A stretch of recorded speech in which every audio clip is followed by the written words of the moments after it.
8 de mayo de 1945, el día de la victoria en Europa. En todo Estados Unidos, las campanas de las iglesias repicaban, y la gente se volcaba a las calles para celebrar el fin de la guerra. En los campos de prisioneros de guerra que se extendían desde Texas hasta Nueva York, los soldados alemanes se preparaban para regresar a una patria derrotada. Sin embargo, en un tranquilo puesto cerca de Fort Evans, Massachusetts, estaba ocurriendo algo completamente inesperado. Cuando los oficiales estadounidenses informaron a un grupo de prisioneras alemanas de que eran libres y podían regresar a casa, muchas reaccionaron de una manera que nadie habría podido imaginar. Suplicaron quedarse. No eran prisioneras comunes. Pertenecían al Cuerpo Auxiliar Femenino alemán y habían sido capturadas durante los últimos y caóticos meses de la guerra en Europa. Aquellas jóvenes, que habían servido al Reich en distintos cargos, se enfrentaban ahora a una decisión que marcaría el resto de sus vidas. ¿Qué podía llevar a alguien a elegir el cautiverio en un país extranjero en lugar de la libertad en el propio? Antes de descubrir qué fue de estas mujeres extraordinarias, comparte en los comentarios desde dónde estás viendo este video. La historia comienza 6 meses antes, en noviembre de 1944, cuando llegó al campo temporal el primer transporte de prisioneras alemanas. A diferencia de los grandes campos masculinos, este pequeño recinto albergaba a menos de 60 mujeres, con edades comprendidas entre los 18 y los 35 años. Habían sido capturadas en Francia y Bélgica durante la retirada alemana, tras haber servido como operadoras de radio, enfermeras o empleadas administrativas del ejército alemán. La capitana Margaret Sullivan, una de las pocas oficiales estadounidenses asignadas al puesto, recordaría vívidamente su primer encuentro con ellas. Las mujeres bajaron del camión de transporte con una mezcla extraña de desafío e de incertidumbre en la mirada. Aún vestían los descoloridos restos de sus uniformes grises, algunos con insignias que antes lucían con orgullo. Entre ellas se encontraba Ingrid Brenner, de 23 años, antigua especialista en comunicaciones de Hamburgo. Se había alistado en el Cuerpo Auxiliar Femenino en 1943. Convencida de que contribuía a la defensa de su país. Ahora, dentro de un campo de prisioneros estadounidense, sostenía con fuerza un pequeño diario de cuero, su único vínculo con el mundo que había perdido. Las primeras semanas transcurrieron bajo una nube de tensión. Las prisioneras alemanas se mantenían entre ellas, susurrando durante las comidas. Cumplían sus rutinas diarias de manera mecánica, con el rostro marcado por una dignidad cansada. La capitana Sullivan pronto notó que, incluso en cautiverio, las mujeres conservaban la postura de las soldados. Hombros rectos, cabeza erguida, disciplina más firme que la de algunos de sus propios hombres. Pero cuando el otoño dio paso al invierno, empezó una transformación sutil. Todo comenzó con gestos simples, casi imperceptibles, por parte de los guardias estadounidenses. El soldado James Morrison, un muchacho de Iowa, vio que una de las prisioneras, una delicada rubia llamada Anna Weber, sufría una tos persistente. Sin esperar órdenes, le llevó una manta extra y una taza de té caliente preparado con hierbas que su abuela le había enseñado a usar. Anna lo miró con sorpresa, sus ojos azules reflejando confusión ante aquel inesperado acto de compasión.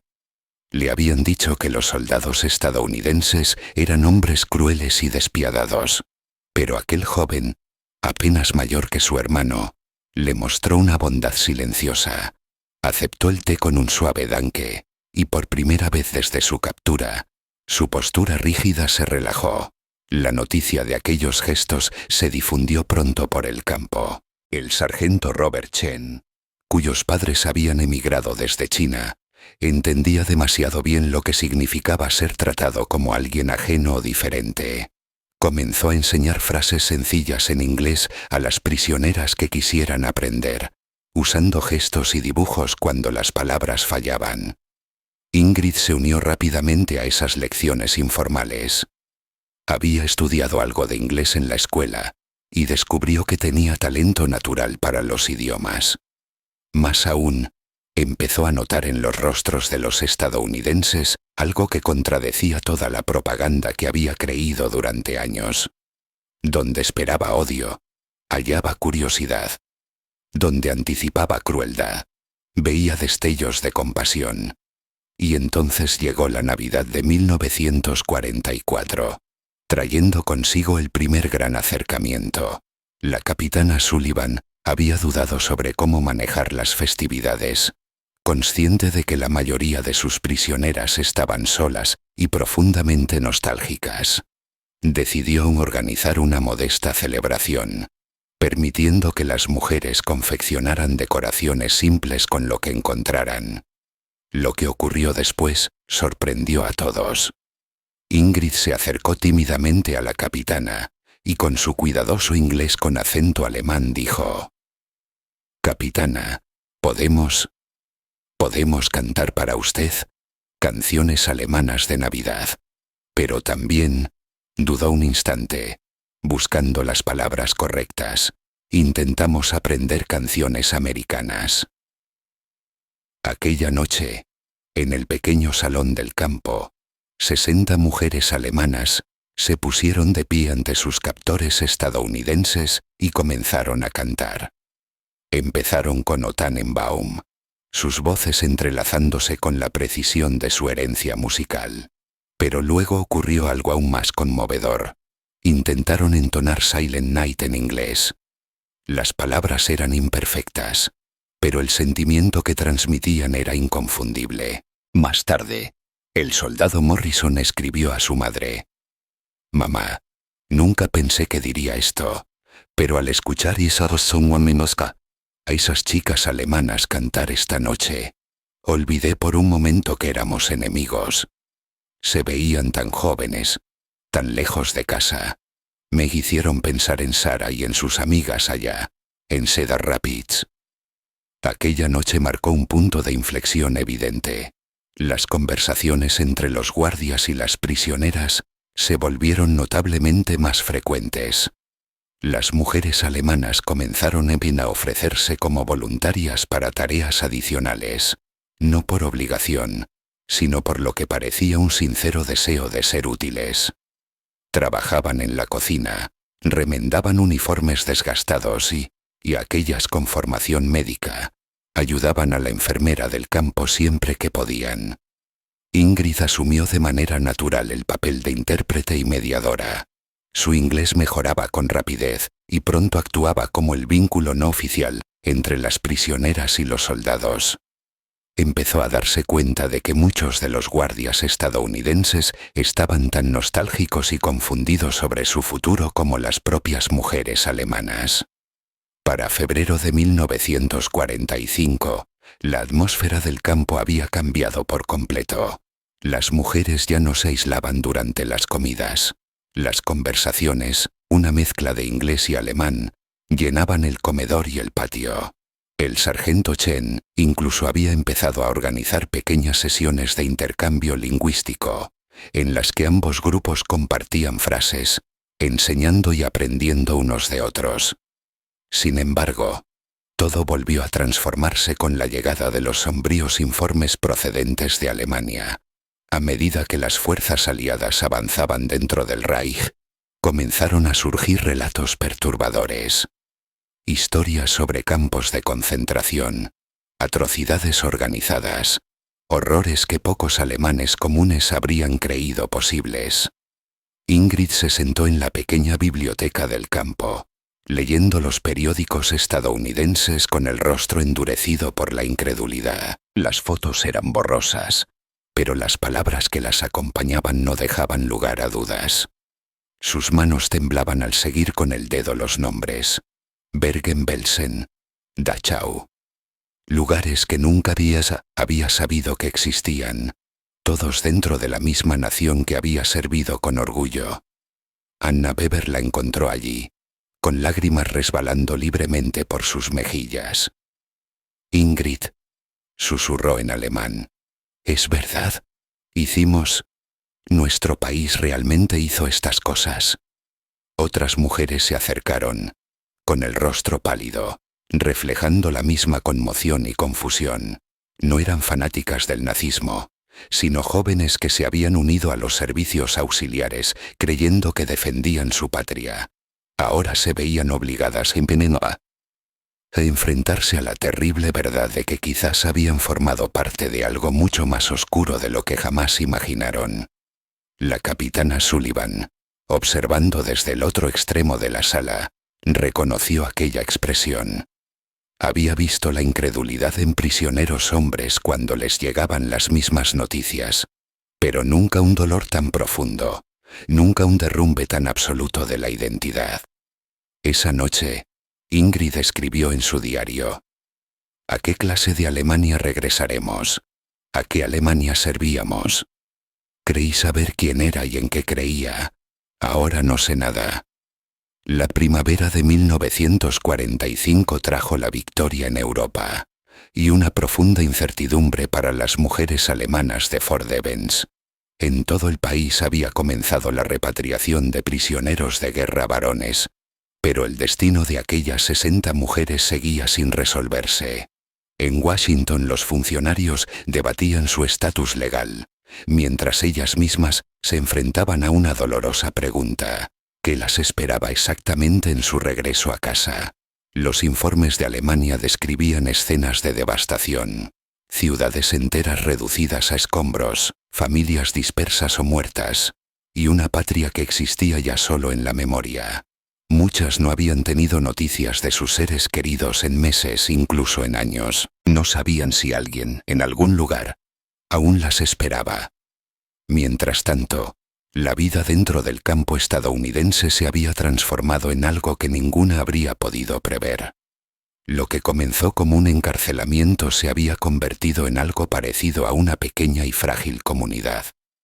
Los estadounidenses ya no las trataban como enemigas, sino como personas desplazadas, atrapadas por fuerzas que escapaban a su control. Ingrid había empezado a intercambiar cartas con una pareja local, los Henderson, que visitaban el campo regularmente a través de un programa de la iglesia. La señora Henderson, maestra de profesión, admiraba la inteligencia de Ingrid y la rapidez con la que dominaba el inglés.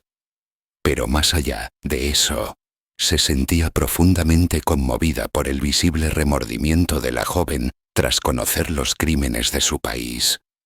«No puedes responsabilizarte de lo que nunca supiste», le dijo con dulzura una tarde.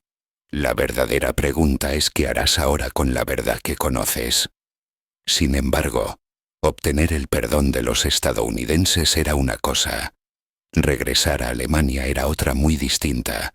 Las mujeres sabían que al volver, no serían recibidas con compasión.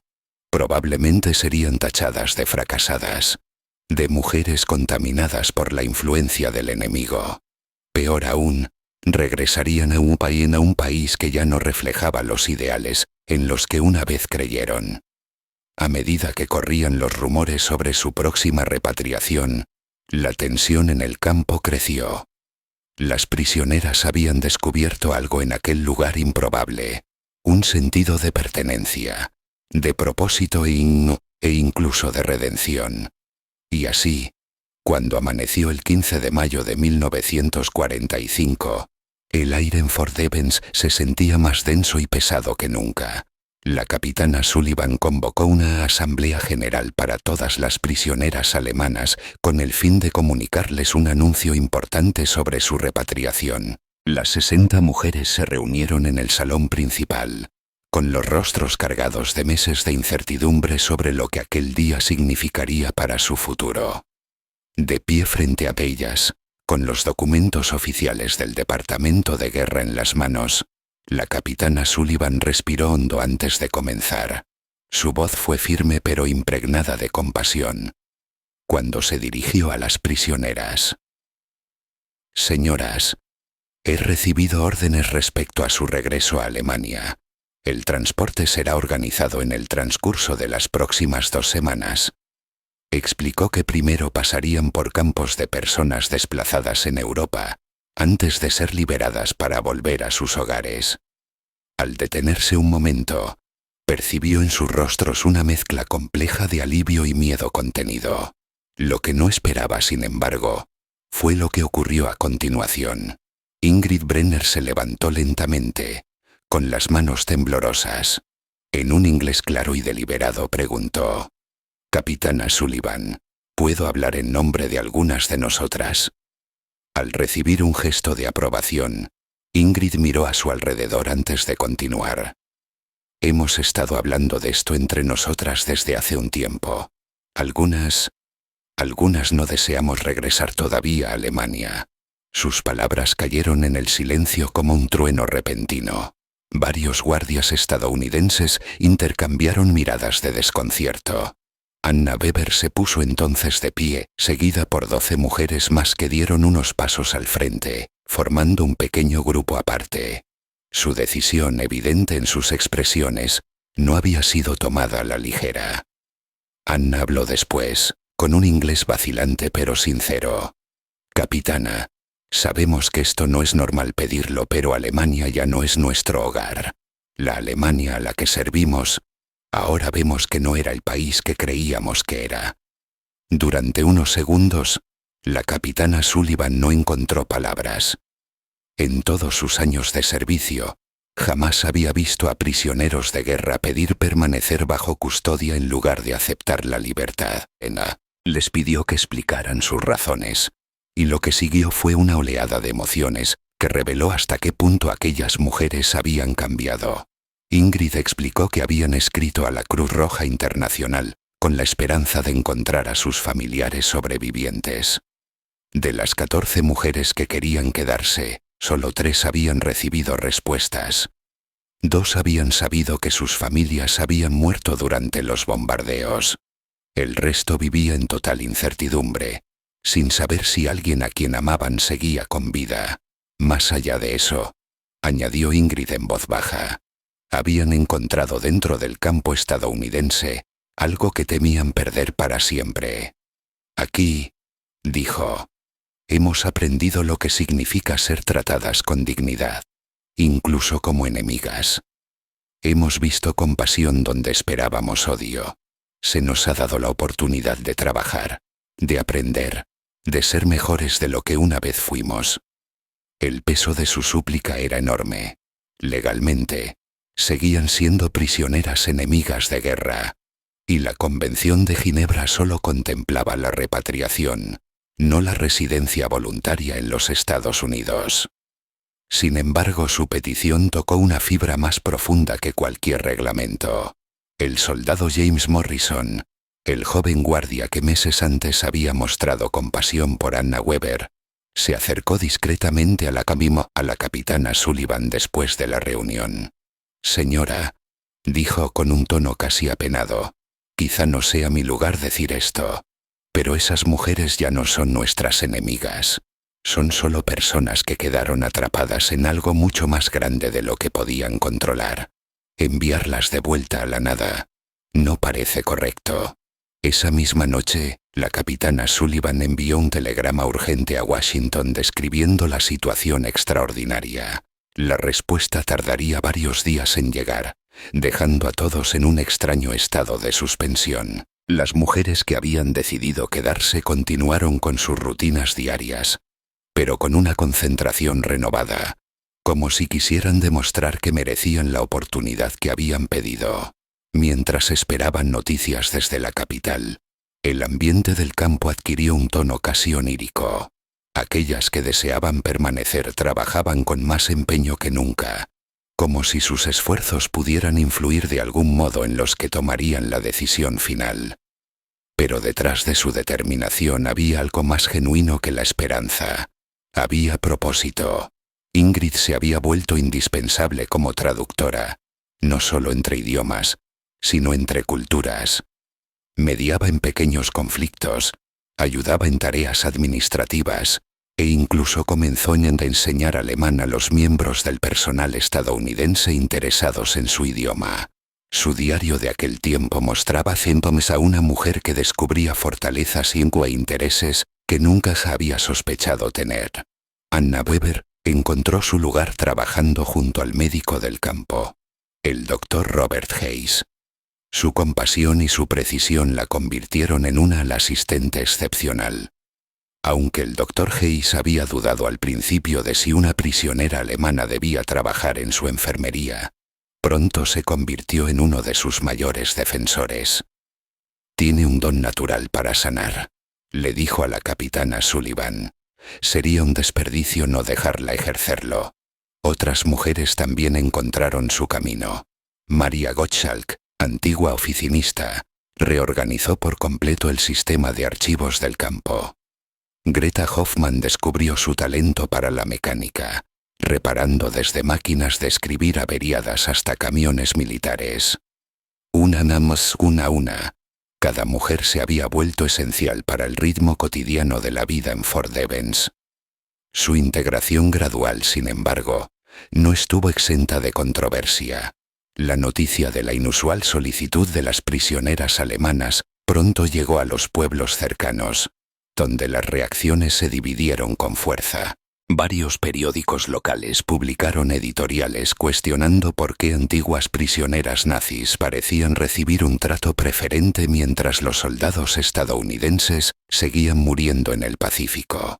Otros, en cambio, especialmente los miembros de grupos religiosos que habían conocido y hablado con las mujeres, enviaron cartas de apoyo, destacando la sinceridad de su arrepentimiento y el cambio visible en su conducta. La señora Henderson, la maestra que se había hecho cercana a Ingrid, organizó una pequeña delegación de vecinos para reunirse con las autoridades del campo. «Estas no son las mismas mujeres que llegaron aquí hace 8 meses», insistió. «Nos han demostrado que la redención es posible cuando se ofrece la oportunidad de cambiar». El debate pronto trascendió la comunidad local. Periódicos de Boston y Nueva York se hicieron eco de la historia, publicando titulares que iban desde «Prisioneras nazis rechazan la libertad» hasta «Mujeres capturadas encuentran una nueva vida en América». El episodio se convirtió en tema de conversación nacional, símbolo de las grandes preguntas sobre la justicia, la misericordia y la transformación humana tras la guerra. Mientras tanto comenzaron a llegar cartas desde otros campos de prisioneros del país. Los soldados alemanes de distintos lugares habían oído hablar de las mujeres de Fort Devens y escribían expresando su propia incertidumbre ante el regreso a casa. Algunos incluso solicitaron ser trasladados a Massachusetts, con la esperanza de retrasar su repatriación. El efecto dominó de la decisión de aquellas mujeres superó todas las expectativas. Durante este periodo de tensa espera, un visitante inesperado llegó al campo. El padre Heinrich Müller, un sacerdote germano-estadounidense de Worcester, pidió permiso para hablar con las mujeres en su lengua materna. La capitana Sullivan, creyendo que la guía espiritual podría ayudarlas a encontrar claridad, aprobó su solicitud. El encuentro del sacerdote con las prisioneras duró más de 3 horas, y se convirtió en un punto de inflexión crucial en la forma en que ellas comprendían su situación. Hablando en un alemán fluido, el padre Müller las ayudó a poner en palabras emociones que les resultaban imposibles de expresar en inglés. Más aún, las instó a reflexionar sobre el verdadero significado de su decisión. Su visita las obligó a enfrentarse a preguntas incómodas que habían intentado evitar.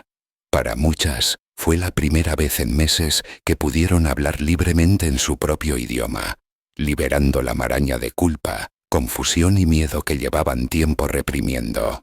Pero el sacerdote no las consoló con promesas fáciles.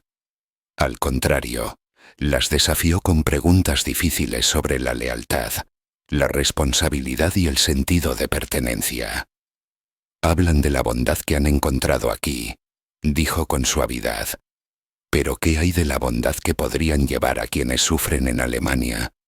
Dicen que Alemania ya no es su hogar. Pero no es precisamente ahora cuando está rota y necesita ser reconstruida cuando su patria las necesita más». Ingrid se sintió estremecida por sus palabras. Hasta ese momento solo había pensado en lo que regresar a Alemania podría arrebatarle, nunca en lo que quedarse podría costarles a otros.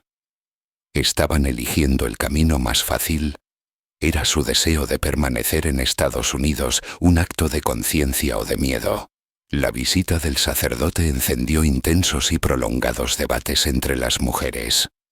Algunas comenzaron a preguntarse si su deber no era volver y ayudar a Reconquistion a reconstruir lo que quedaba de su país.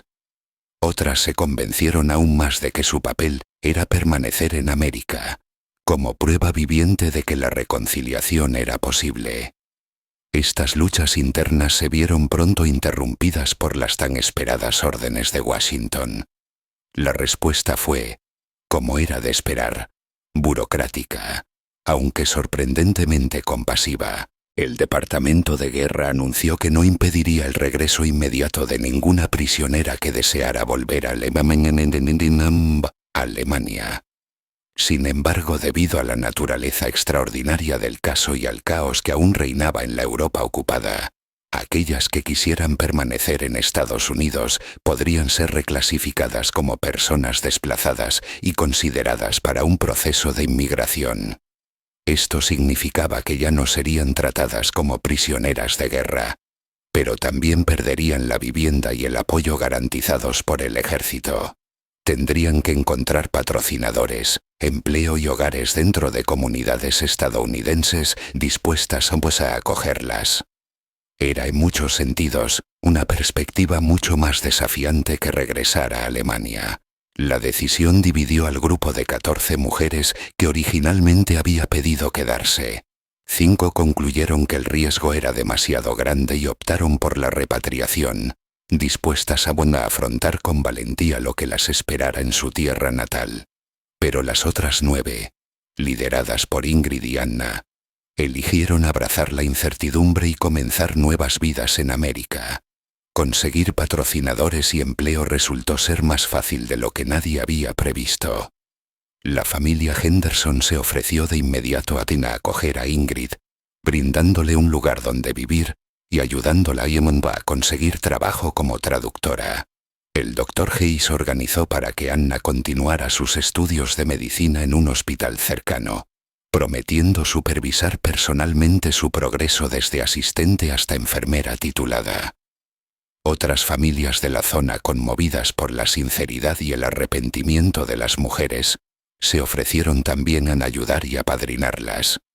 Las mismas comunidades que antes habían visto con desconfianza la presencia de prisioneras alemanas, ahora abrazaban la oportunidad de participar en lo que consideraban una historia profundamente americana, una historia de perdón y segundas oportunidades. Quizá el cambio más profundo vino de varias de las mujeres que inicialmente habían decidido regresar a Alemania. Anunciaron su intención de volver no como cautivas derrotadas, sino como mensajeras de reconciliación, decididas a llevar consigo las lecciones aprendidas en los Estados Unidos. Querían compartir los valores de compasión, comprensión y cooperación que antes habrían parecido imposibles entre enemigos. El día final de la repatriación llegó el 20 de junio de 1945. El ambiente en Fort Devens era distinto a todo lo visto antes en la historia de las operaciones estadounidenses con prisioneros de guerra. En lugar del tono frío y formal que solía acompañar los regresos, el campo se llenó de una calidez sincera, como si se tratara de una emotiva despedida entre viejos amigos. Las 46 mujeres que se preparaban para partir formaron en fila, aunque la rígida disciplina militar había dado paso a una serenidad apacible. Llevaban consigo cartas escritas por los guardias estadounidenses, fotografías tomadas durante su estancia en el campo y pequeños obsequios de despedida ofrecidos por quienes antes las habían custodiado. Pero lo que más llevaban en el corazón era una comprensión transformada de lo que realmente representaba América. La capitana Sullivan se dirigió a las mujeres con palabras que luego describiría como unas de las más difíciles que había pronunciado con el uniforme. «Llegaron a nosotros como enemigas», dijo en voz baja, pero se marchan convertidas en algo mucho más grande, en amigas. Espero que recuerden que los estadounidenses pueden ofrecer misericordia sin renunciar a la justicia, y que la redención es posible incluso en los tiempos más oscuros. Ingrid, ahora portavoz informal de las que se quedaban, se levantó para responder. Su inglés, antes vacilante, sonaba ahora fluido y seguro. Capitana Sullivan, comenzó. Llegamos creyendo que entendíamos lo que era América, pero estábamos equivocadas. Pensábamos que los estadounidenses eran nuestros enemigos. Hemos aprendido que el único enemigo real era nuestra propia ignorancia y nuestro odio. Las mujeres que permanecían en el país observaron mientras sus compañeras subían a los camiones que las llevarían al puerto de Boston y luego a los barcos rumbo a Europa. Las lágrimas brotaron en ambos lados, pero no eran de tristeza, sino de esperanza. Ambas partes emprendían nuevos caminos hacia futuros inciertos, aunque esta vez eran caminos elegidos por voluntad propia, no impuestos por la guerra. Para quienes permanecieron en Estados Unidos, el trayecto de prisioneras a inmigrantes resultó tan exigente como profundamente gratificante. Ingrid encontró pronto trabajo como traductora para el Departamento de Estado, ayudando a tramitar la llegada de miles de personas desplazadas desde una Europa devastada. Su perspectiva única, forjada al haber vivido a ambos lados del conflicto, la convirtió en un puente invaluable entre culturas e idiomas. Anna completó su formación y con el tiempo, se convirtió en jefa de enfermería del Hospital General de Worcester. Su historia se difundió por toda la comunidad, y con frecuencia era invitada a hablar sobre la compasión, el perdón y la posibilidad de un cambio interior. Nunca se casó, eligiendo en su lugar dedicar su vida al cuidado de los demás, como su propia forma silenciosa de expiación por lo que su nación había hecho. Las demás mujeres que se quedaron también encontraron su manera de contribuir y pertenecer. Algunas se casaron con soldados estadounidenses que habían conocido durante su cautiverio, formando familias que encarnaban la reconciliación entre antiguos enemigos. Otras siguieron carreras en la enseñanza, el trabajo social o los pequeños negocios, siempre guiadas por la convicción de que la bondad y la empatía pueden sobrevivir incluso al odio. Sin embargo, quizá lo más extraordinario de su historia fue el vínculo que mantuvieron con aquellas que habían regresado a Alemania. Durante años cartas cruzaron el Atlántico, uniendo a mujeres en lados opuestos del océano que compartían el mismo viaje de transformación. Las que habían vuelto escribían sobre el enorme desafío de reconstruir su país arrasado, pero también sobre cómo la compasión que habían encontrado en América les había dado fuerza, valor y una renovada fe en la humanidad. Años más tarde, cuando los historiadores comenzaron a examinar aquel caso extraordinario de prisioneras de guerra que habían decidido permanecer con sus captores, descubrieron que el episodio había influido silenciosamente en la política estadounidense hacia la Alemania ocupada. La compasión mostrada hacia aquellas mujeres demostró que la dignidad y la redención podían ser mucho más eficaces que el castigo a la hora de reconstruir la confianza entre antiguos enemigos.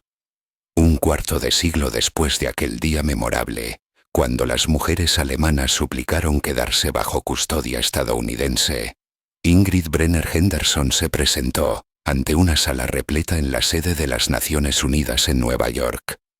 Ahora ciudadana estadounidense y madre de hijos adultos, había sido invitada a hablar sobre la reconciliación y el poder de la transformación personal para superar los odios heredados de la historia. En sus manos sostenía un pequeño diario de cuero, el mismo que había apretado contra su pecho al llegar a Fort Devens años atrás. Sus palabras aquel día serían recordadas como uno de los discursos más conmovedores jamás pronunciados en la ONU sobre la paz entre antiguos adversarios. Recordó la mañana en que la capitana Sullivan había anunciado su libertad para regresar a casa, un momento que las obligó a enfrentarse a la pregunta más profunda de sus vidas. ¿Qué significa realmente hogar? Descubrimos, dijo ante la audiencia internacional, que el hogar no es solo el lugar donde naciste, es el lugar donde decides construir una vida que refleje lo mejor de la humanidad, y no lo peor. El perdón, continuó, no es algo que simplemente se te da, es algo que se gana, a través de tus actos y de tu disposición a convertirte en alguien mejor de lo que una vez fuiste. La historia de las mujeres alemanas que eligieron quedarse en América había dejado de ser una rareza histórica. Se había convertido en un símbolo de la fe perdurable de Estados Unidos en la transformación y la renovación moral. Un testimonio de que incluso en los momentos más oscuros, las personas pueden elegir mirar más allá del odio y reconocer la humanidad compartida de sus enemigos.